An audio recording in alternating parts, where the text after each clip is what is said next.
Subscribe कीजिए हमारे channel को और बेल आइकन पर क्लिक कीजिए ताकि हमारी वीडियो आप तक सबसे पहले पहुंच सके और लाइक जरूर करें।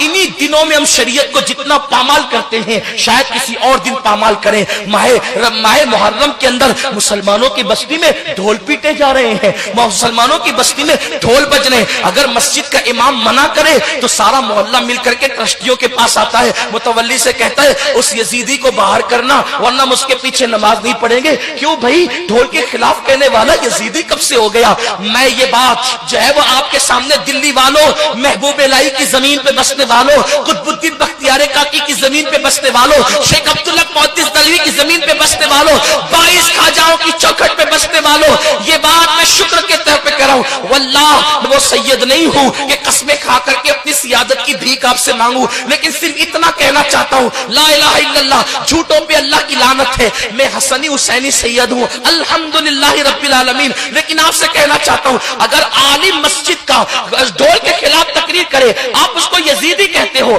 अगर हिम्मत है तो मुझे भी यजीदी कहना। मैं हसन और हुसैन की औलाद में हूं, अल्हम्दुलिल्लाह। लेकिन आपसे बस इतना कहना चाहता हूं, इतना पूछना चाहता हूं, आप ढोल बजाने को हुसैनियत तसव्वुर करते हैं, आपसे पूछना चाहता हूं, आखिर खैमे हुसैन में ढोल कब बजा था? जब अली अकबर की शहादत हो रही थी तब ढोल बजा था, अली असगर की शहादत हो रही थी तब ढोल बजा था, कासिम के लाश में घोड़े दौड़ाए जा रहे थे तब ढोल बजा था, बीबियों की चादरें छीनी गई थी तब ढोल बजा था। ढोल कब बजा था? जालिमों, जिनकी शादियों में ढोल नहीं बजे उनकी शहादतों पे ढोल कैसे बज सकते हैं? आप अपने आप को ढोल बजाने को हुसैनी तसव्वुर करते हो।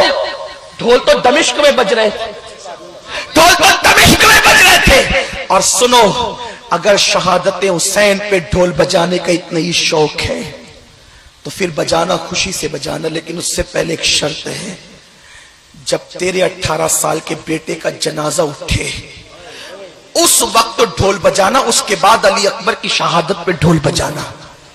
उस दिन तो तू ताली बजाना भूल जाता है जब तेरे बेटे का जनाजा उठता है, और हुसैन के शहजादे के जनाजे उठने के दिन तुम ढोल बजाते हो, मेले में मेले लगाते हो। तुम्हारे घर की बेटियां बेपर्दा मेले देखने के लिए जाती है।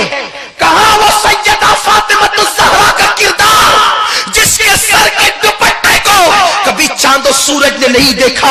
मेरे इमाम कहते हैं जिसका आंचल न देखा महबूब महर ने, उस रिदाए नज़ाहत पे लाखों सलाम। कहां वो बीबियों का किरदार, कहां वो बीबियों का किरदार जब बीबियों से दुपट्टे छीन लिए गए?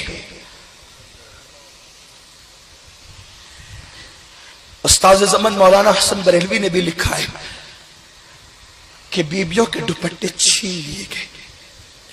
जिनके घर में जिब्रील इजाजत के बगैर नहीं आते थे उनके दुपट्टे छीन लिए गए। जिनके दुपट्टों को कभी आसमान की आंखों ने नहीं देखा उनके दुपट्टे छीन लिए गए। लेकिन जानते हैं, मौरखीन ये भी लिखते हैं कि जब बीबियों के दुपट्टे छीन लिए गए तो शहजादी ज़ैनब से जनाबे शहरबानों ने कहा, बीबी दुपट्टे छीन लिए गए, पर्दा कैसे करेंगे? तो बीबी ज़ैनब ने कहा था, ए नबी के घर की बेटियों और बहुओं, कल तक दुपट्टे से चेहरा छुपाते थे, अब दुपट्टे छीन गए हैं तो कुदरत ने तुम्हें बड़े बाल इसलिए अता किए हैं कि अपने बड़े बालों को पीछे से आगे की तरफ कर लो और अपने चेहरों को छुपा लो, अपने चेहरों को छुपा। उस दिन तुम्हारी बेटियां मेले देखने जाती,